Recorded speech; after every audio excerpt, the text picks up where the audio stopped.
교통사고가 막은 노벨 물리학상 이리소 박사. 2.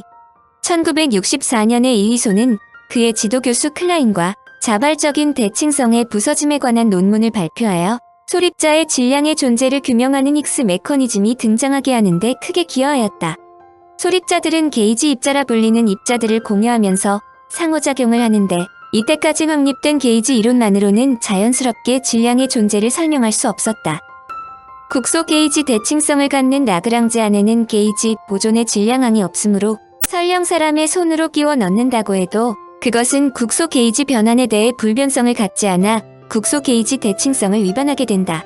따라서 자연스럽게 게이지 보존은 질량이 없어야 한다는 결론이 나온다. 한편 난부 요이치로와 제프리 골드스톤 박사 등은 반드시 대칭적인 상태만이 가장 안정적이지는 않으며 경우에 따라서는 대칭적인 상태보다도 더 안정적인 상태가 있을 수 있고 만약 그렇다면 자연계는 스스로 대칭을 깨서라도 더 안정적인 상태가 되는 쪽을 선택한다는 자발적인 대칭성의 부서짐의 가능성을 제기했다. 골드스톤의 정리에 의하면 자발적으로 대칭성이 부서진 이론에는 반드시 무질량 입자가 존재하며 그러한 입자를 골드스톤 보손이라 정의한다. 이리소와 클라인 박사는 대칭성의 자발적인 부서짐의 예로서 당시 유명했던 초전도체를 하나씩 비교해가며 무엇이 골드스톤 보손이 될 수 있는지를 논하고 결국 무질량 입자로서 추가적인 스프리온의 존재의 필요성을 제기하였다. 이 논문이 쓰여질 당시에는 힉스 보손의 존재는 제대로 알려지지 않았기 때문에 이 논문은 힉스 메커니즘과 같은 이론의 등장을 촉진하는 역할을 했다. 이리소가 1960년대 당대의 물리학계에서 파격적인 대우로 각 대학교의 중진으로 성장하지만 이리소의 진면목은 1970년부터 더욱 발휘되기 시작한다. 한마디로 1960년대의 이리소는 젊은 연구자로서 무시 못할 명성과 뛰어난 재능을 보였고 이를 업그레이드시킨 중요한 학문적 성과는 모두 1970년대부터 나타난다. 이 말은 일부에서 이리소가 1960년대에 이미 노벨상을 받아야 했다. 라는 말은 지나치게 과장된 것이라 할 수 있다는 뜻이다. 1965년 가을에 프린스턴 고등연구소의 교수로 재직하고 있던 양전닝이 이리소를 찾아왔다. 양전닝은 1957년에 노벨 물리학상을 받은 거물로 뉴욕 주립대학교 스토니브룩의 아인슈타인 석좌 교수로 옮겨가면서 이리소에게도 함께 가자고 권유한 것이다. 이리소는 그의 청을 승낙하고 1966년 5월 16일에 뉴욕 주립대학교 스토니브룩에 방문 교수로 초청되었고 9월부터 양전닝 이론 물리학 연구소의 정교수로 부임하였다. 뉴욕 주립대학교의 노벨상 수상자인 양전닝 박사와 이리소가 있다고 알려지자 많은 학생들이 몰려들었는데 특히 한국 유학생과 중국 유학생들이 많았다. 이 당시 이 박사의 지도를 받은 제자들이 상당수 한국에 들어와 물리학에 큰 기여를 했음은 물론이다. 이리소는 전 세계를 상대로 소립자 이론에 대해 강의를 했는데 1971년 미국 캘리포니아 공과대학의 겔만 교수가 그를 초청했다. 1969년 소립자 연구로 노벨 물리학상을 받은 겔만 교수는 자타가 공인하는 세계적인 천재로 15살 때 미국의 명문 예일대학에 입학하여 21살에 박사학위를 받았다. 이 박사는 캘리포니아 공과대학에서 겔만, 파인먼, 마이어 등 세계적인 물리학자들과 함께 연구했는데 이들 모두 노벨상을 받은 그야말로 세계 최고 수준의 과학자들로 이 자체만으로도 이리소가 노벨상 수상자 대열에 합류했다는 것을 뜻한다. 1967년 11월 스티븐 와인버그가 약한 상호작용에 관한 설명을 시도하였다.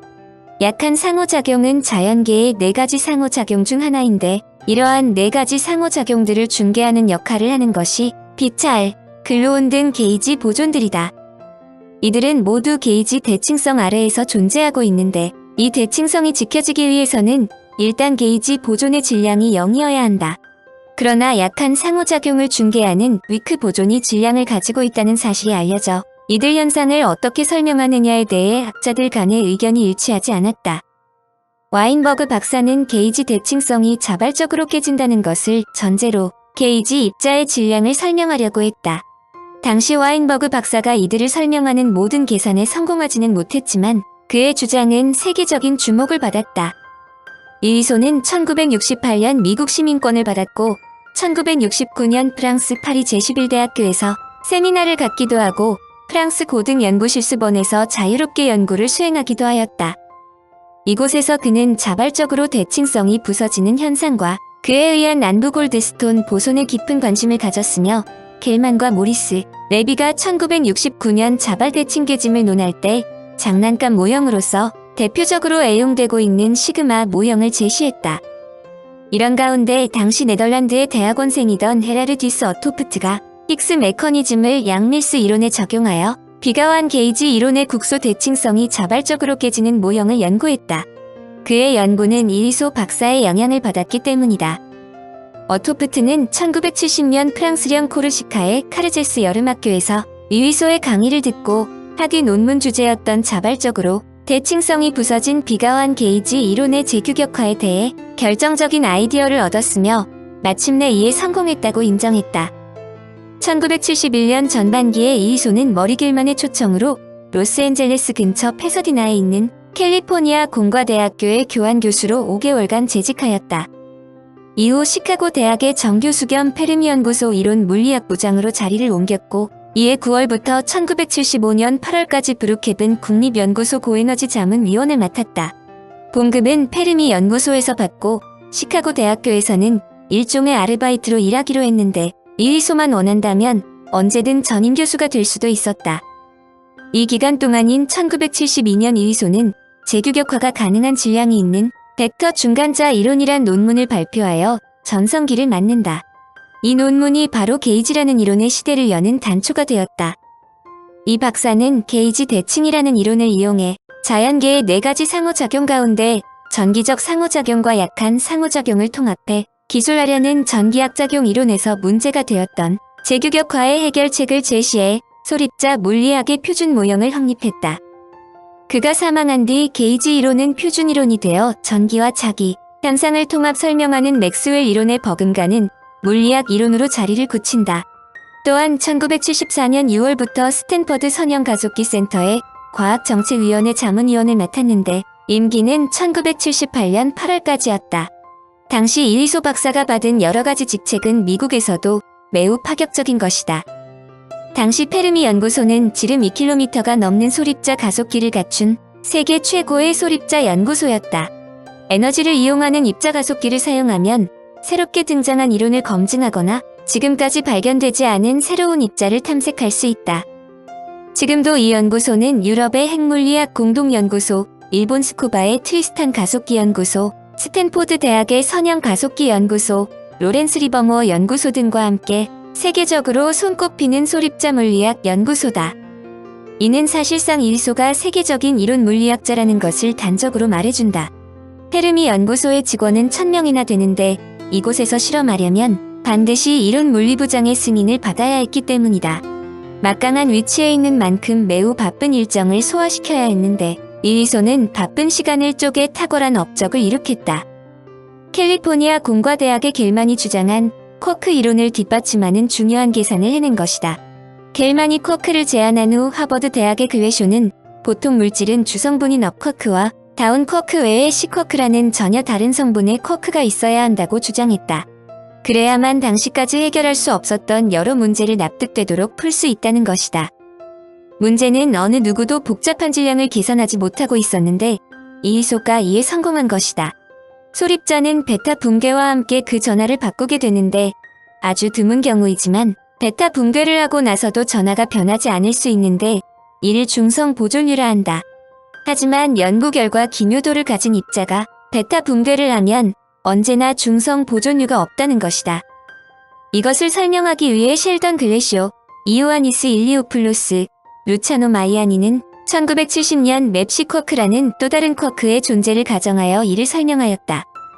그런데 이리소가 1974년 여름에 메리 게일러드, 조너선 로즈너와 함께 참 쿼크를 찾아서라는 프리프린트 논문에서 제이프 사이 중간자와 맵시 쿼크가 존재한다면 그가 가질 수 있는 질량 범위를 예측하였다.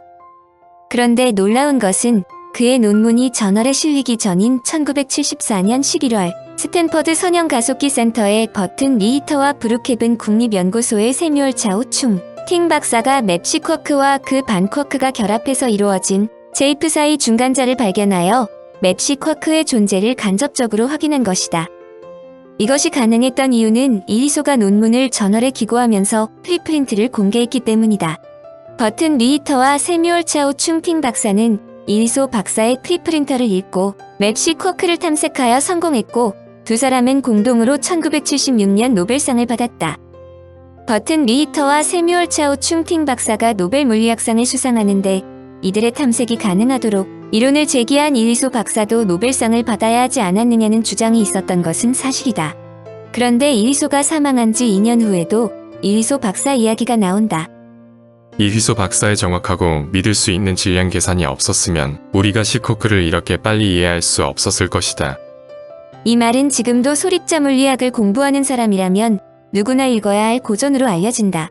특히 수상 당시 살람은 이리소가 있어야 할 자리에 내가 있는 것이 부끄럽다는 수상소감을 남기기도 했다.